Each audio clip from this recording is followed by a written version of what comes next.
Bismillahirrahmanirrahim. Assalamualaikum warahmatullahi wabarakatuh.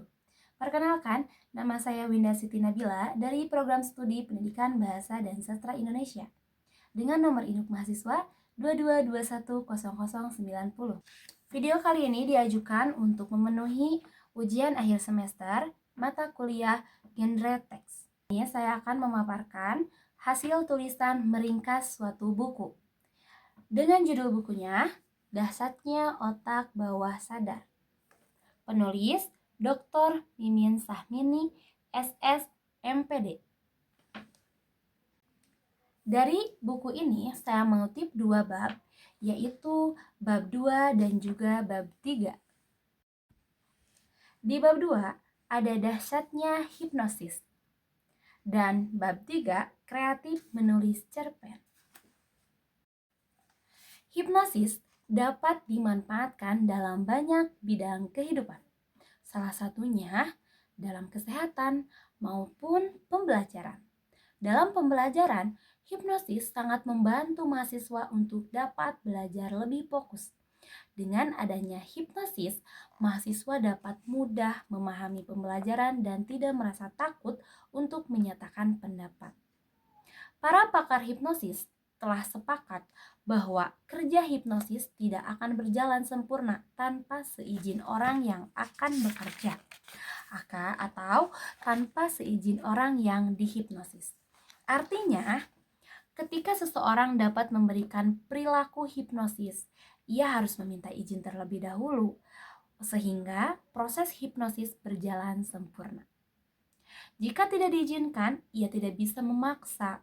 Sehebat apapun teknik hipnosis yang diterapkan, tidak akan memberi pengaruh kepada orang tersebut jika bersangkutan tidak berkenan untuk dihipnosis. Berdasarkan kajian empiris yang telah dilaksanakan oleh penulis, banyak manfaat yang akan didapat oleh mahasiswa. Jika teknik manfaat yang akan didapat oleh mahasiswa terutama dalam pembelajaran yang masih memunculkan permasalahan. Berdasarkan hasil penulis, beberapa permasalahan dalam pembelajaran yang dialami mahasiswa. Yang pertama, motivasi dan minat belajar mahasiswa rendah. Yang kedua, pemanfaatan otak sadar dalam menerima informasi termasuk ilmu, pengetahuan, atau ilmu-ilmu yang lainnya. Masih pembelajaran dapat menangkap materi dengan cukup baik. Namun, di luar pembelajaran mereka lupa lagi dan tidak paham. Yang ketiga, pengemasan pembelajaran yang monoton dan tidak menyenangkan. Yang keempat, mahasiswa mengalami masalah mental atau psikis, tidak berhadapan dengan dosen. Bahkan sebelum belajar, mereka sudah merasa ketakutan dan juga ada trauma dengan dosen tersebut. Yang kelima, mahasiswa sulit mencerna materi pelajaran atau mata kuliah. Yang keenam, mahasiswa tidak percaya diri untuk aktif dalam perkuliahan. Ketujuh, mahasiswa menerima apapun yang disampaikan dosen dan takut untuk berpendapat. 8.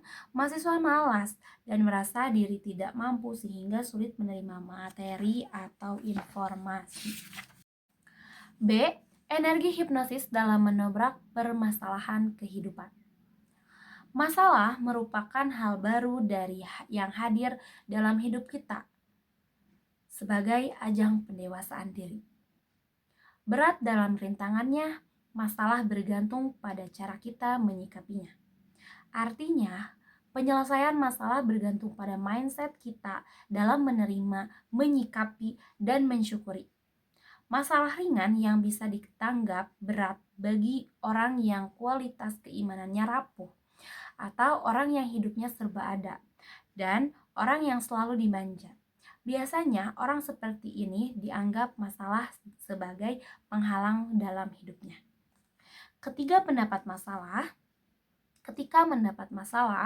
orang seperti itu akan mudah sakit hati dan merasa orang-orang di sekitarnya sudah tidak sayang lagi. Akibatnya muncul berbagai penyakit mental seperti stres, frustasi, bahkan keinginan untuk bunuh diri, seperti yang dikatakan oleh Mary Riana. Sejatinya setiap orang menginginkan hidup bahagia. Namun, Untuk mencapai kadar kebahagiaan sangat bergantung pada cara merespon hal-hal yang masuk ke dalam diri kita. Nah, setelah di bab 2 tadi, mahasiswa mengalami hipnosis dalam pembelajarannya. Dan sekarang, bagaimana sih mahasiswa itu kreatif menulis cerpen?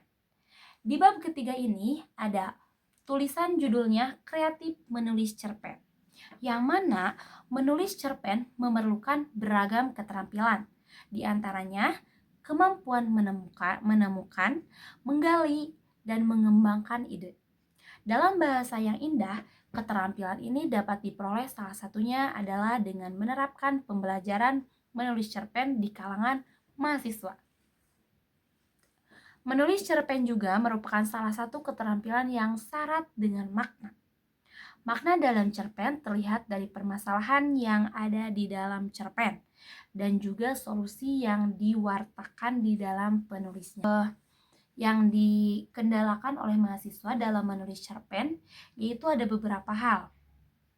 Ada menurut Irma Ningsih dan juga kawan-kawannya serta Cahyani, di antara permasalahan atau kendala menulis cerpen ada 5.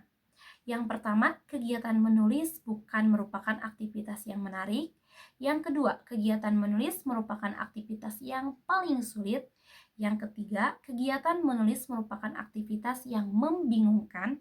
Yang keempat, kegiatan menulis merupakan aktivitas kreatif dalam meruangkan ide atau menuangkan ide. 5. Kegiatan menulis bagi para mahasiswa sering dirasakan sangat berat dan susah, terutama dalam menulis kreatif. Dan yang terakhir, beberapa kendala yang sering dihadapi mahasiswa dalam menulis cerpen adalah waktu pengerjaannya yang dekat dengan deadline, kurangnya minat atau inspirasi saat menulis cerpen, dan kurangnya referensi bacaan cerpen. Selain itu, format tulisan tidak sesuai dengan format standar penulisan karya tulisan fiksi di penerbitan sehingga memerlukan penyesuaian. Nah, jadi di 2 bab tersebut yaitu seolah-olah mahasiswa itu sedang ada permasalahan dan jawabannya ada di buku ini. Yang pertama, mahasiswa itu melakukan hipnosis yang mana banyak sekali permasalahan-permasalahan yang ada di mahasiswanya. Seperti hipnosis itu bisa dilakukan ketika adanya izin dari orang tersebut yang akan dihipnosisnya. Dan yang bab kedua itu tentang menulis teks cerpen, yang mana banyak sekali sekarang yang saya hadapi atau yang saya rasakan setelah menjadi mahasiswa itu sangat sekali susah untuk menuangkan ide. Karenanya yang pertama itu malas. Dan untuk teman-teman semuanya yang telah membaca buku, yang telah mendengarkan paparan dari buku ini atau buku Dahsyatnya Otak Bawah Sadar, semoga kita bisa terus belajar dan juga memberhentikan rasa malas yang ada di diri kita. Terima kasih. Wassalamualaikum warahmatullahi wabarakatuh.